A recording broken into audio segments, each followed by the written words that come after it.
बिहार के मुजफ्फरपुर में दर्जनों जगह पर देर रात शुरू हुई काली पूजा। बेला स्थित रामकृष्ण आश्रम में 58वां वर्ष में प्रवेश किया काली पूजा। इसके अलावा Gannipur, Pankha Toli, club road, Kalibari road, Sikandarpur सहित दर्जनों जगह पर भक्तों ने काली माता की प्रतिमा स्थापित कर देर रात पूजा शुरू किया।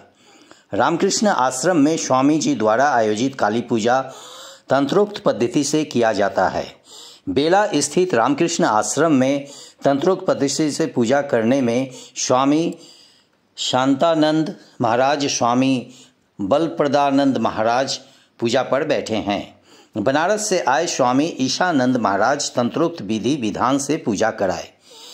स्वामी सुनिशियानंद महाराज पूजा में सहयोग कर रहे थे।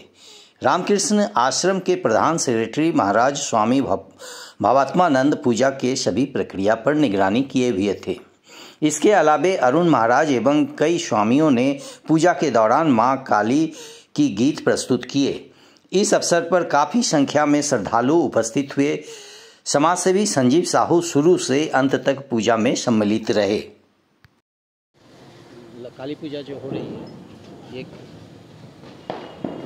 कैसे हो रहे हैं और कितने वर्षों से हो रहे हैं? रामकृष्ण मिशन में काली पूजा 1947 के आसपास से हो रही है और यह जब से आश्रम हुआ है 1926 में, तो उस समय से पूजा तो ठाकुर की पूजा होती ही रह रही है और करीब 1947 के आसपास से इसकी पूजा यहाँ पर आश्रम में हो रही है। और यह काली पूजा यह तंत्रोक्त पूजा है।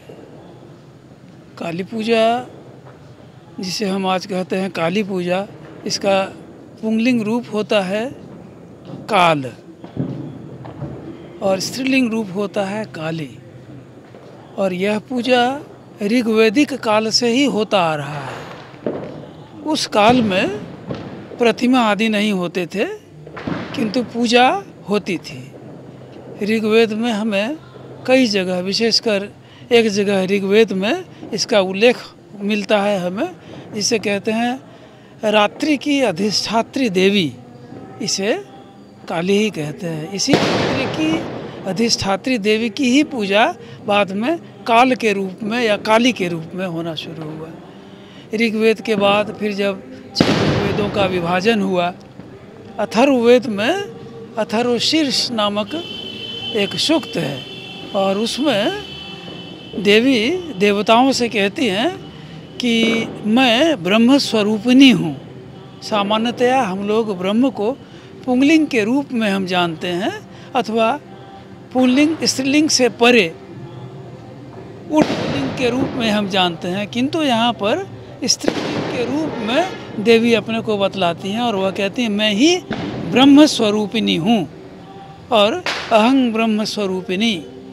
1926 में जो पूजा होती थी उस समय किस मूर्ति के द्वारा, मूर्ति से ही ये पूजा होती थी। और कहती हैं, देवी कहती हैं मैं ही ब्रह्म स्वरूपिणी हूँ, मुझसे ही प्रकृति और पुरुषात्मक जगत की उत्पत्ति हुई है। और कहती है मैं वेद हूँ, मैं अवेद हूँ, मैं विद्या हूँ, मैं अविद्या हूँ। और इस तरह से जितने कंट्रोवर्सी चीज़ें होती हैं, सारी चीज़ों को देवी कहती है मैं सबों में हूँ, सब मुझसे ही उत्पन्न हुआ है।